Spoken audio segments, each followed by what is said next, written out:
राजीव रंजन, मैं आपका रुख करना चाहूंगी। अब सवाल यहां पर यह है कि राजीव, त्योहारों पर क्या देश का माहौल खराब करने की कोशिश हो रही है? चाहे मैं हनुमान जयंती की बात करूं, ईद की बात करूं, नवरात्रि की बात करूं, त्योहारों पर यह तस्वीर हमें क्यों बवाल की, हिंसा की, झड़प की दिखाई दे रही है और कुछ ही लोग इसको खराब करते हैं?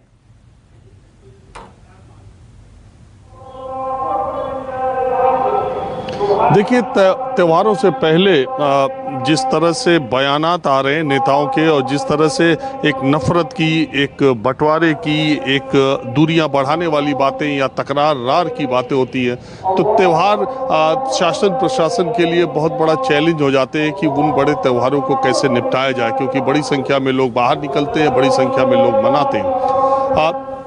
जैसा श्रीवत्सल बता रहे थे राजस्थान में, उससे उलट मैं उत्तर प्रदेश की राजधानी लखनऊ में हूं, और मैं आपको यहाँ के ईदगाह के वक्त जो ईद की नमाज अदा की जाती है, आप देखिए कितनी बड़ी संख्या में लखनऊ में ईदगाह में लोग आए हुए हैं। जहाँ तक आपकी निगाह जाएगी, बहुत बड़ा मैदान है ईदगाह का, जहाँ तक आपकी निगाह जाएगी वहाँ तक लोग नमाज पढ़ने के लिए आए हुए हैं।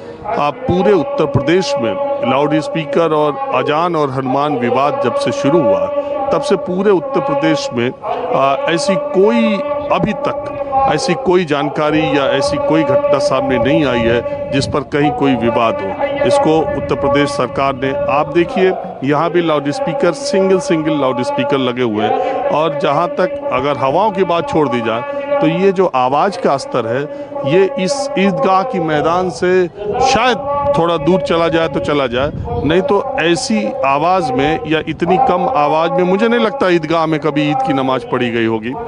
ये फिरंगी महली की आवाज़ आप सुन रही हैं, और यहाँ भारी संख्या में लोग आए हुए हैं। तो यहाँ उत्तर प्रदेश में इस पूरे मसले को, हम लोग पहले भी चर्चा कर चुके हैं, उत्तर प्रदेश में इस पूरे मसले को योगी आदित्यनाथ की सरकार ने बहुत अच्छे तरीके से हैंडल किया है।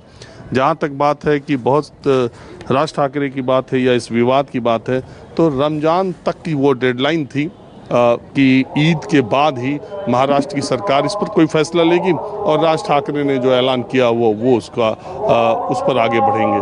तो आज पूरे देश में ईद उल फितर धूमधाम से मनाया जा रहा है। भाईचारे और प्रेम का त्यौहार कहा जाता है। हमें उम्मीद है, और न्यूज़ 24 के दर्शकों को ईद की मुबारकबाद देने के साथ ही हम उम्मीद करते हैं कि ये प्रेम और भाईचारे के जो जितने त्यौहार हैं उसको इसी तरह मनाया जाएगा देश में।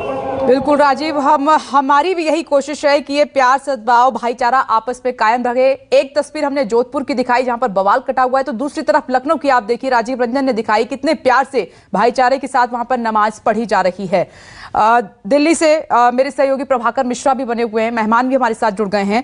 प्रभाकर मिश्रा, हमने अलग अलग राज्यों का रुख किया है, हर जगह शांति है, अच्छे से नमाज पढ़ी जा रही है, लेकिन आप देखिए कि राजस्थान के जोधपुर में क्या हुआ है। रात को बवाल, सुबह नमाज के लिए परमिशन दी गई, तो नमाज पढ़ने के बाद कुछ नमाजियों ने, उनको शरारती तत्व भी कहा जा रहा है, नमाजी वो नहीं हो सकते, उन्होंने माहौल खराब करने की फिर से कोशिश की है। तो क्या अब भी अदालतें सोती रहेंगी? क्या स्वतः संज्ञान लेने का वक्त नहीं आ गया है?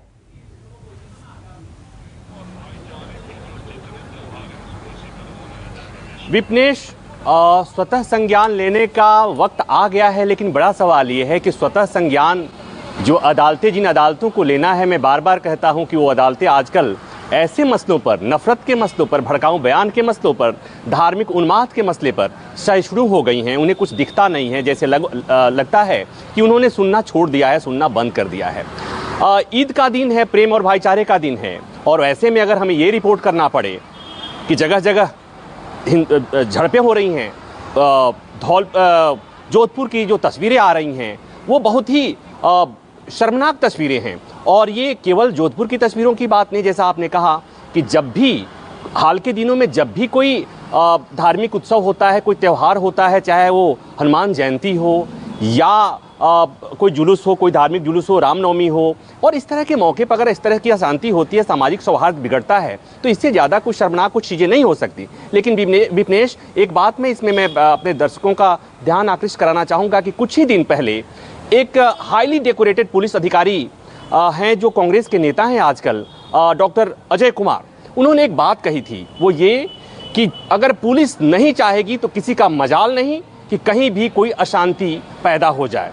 पुलिस अगर चाहेगी तो वहाँ की शांति व्यवस्था को कोई बिगाड़ नहीं सकता। और विपनेश, चाहे वो पंजाब हो, चाहे वो महाराष्ट्र हो, चाहे वो राजस्थान हो या दिल्ली हो, सब जगह मुझे दिखता है वो ये कि जो खुफिया एजेंसियां हैं, जो लोकल इंटेलिजेंस यूनिट्स हैं, सबकी जिम्मेवारी तो यही होती है कि इनपुट लीजिए ऐसे मौके पर जहां सामाजिक सौहार्द बनाए रखने की एक बड़ी चुनौती है।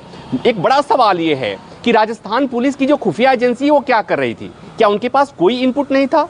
दिल्ली में जब जहांगीरपुरी हिंसा हुई, क्या दिल्ली पुलिस की खुफिया एजेंसी, उनके पास कोई इनपुट नहीं था? तो ये कुछ ऐसे सवाल हैं जिस पर मुझे लगता है कि विचार करने की बात है। और अजय कुमार की इस बात से मैं इत्तेफाक रखता हूं कि समय रहते अगर पुलिस अपना काम करे, समय रहते पुलिस अपना प्रिवेंटिव मेजर्स करे, तो इस तरह की चीज़ों से रोका जा सकता है। और विपनेश, एक बात मैं और कहूं कि जब लगातार हमारे नेता इस तरह की बयानबाजियां करेंगे, लगातार हमारी पॉलिटिकल पार्टी इसी तरह के मुद्दों पर सियासत करेंगी, तो ऐसा नहीं है कि उनकी बातें अनसुनी रह जाती हैं। उन बातों का असर होता है विपनेश, और वो असर अगर महाराष्ट्र में या कर्नाटक में हिजाब पर चर्चा होती है, महाराष्ट्र में लाउड स्पीकर में अजान और हनुमान चालीसा की चर्चा होती है, अगर इस पर सियासत होती है, तो ऐसा नहीं है, लोगों पर उसका असर पड़ता है। प्रभाकर मिश्रा, ये आपने सही कहा। मैं अभी आपको रोक रही हूँ, दोबारा आऊंगी मैं आपसे, लेकिन इस जो पॉइंट आपने उठाया है इस पर डिस्कशन कर लेते हैं।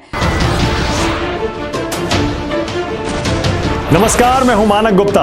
अगर आपको हमारा ये वीडियो पसंद आया हो तो इसे लाइक और शेयर जरूर करें, और हां, हमें सब्सक्राइब और फॉलो करना ना भूलें ताकि आप देश और दुनिया की कोई खबर मिस ना करें। तो जुड़े रहिए हमारे साथ और देखते रहिए न्यूज़ 24।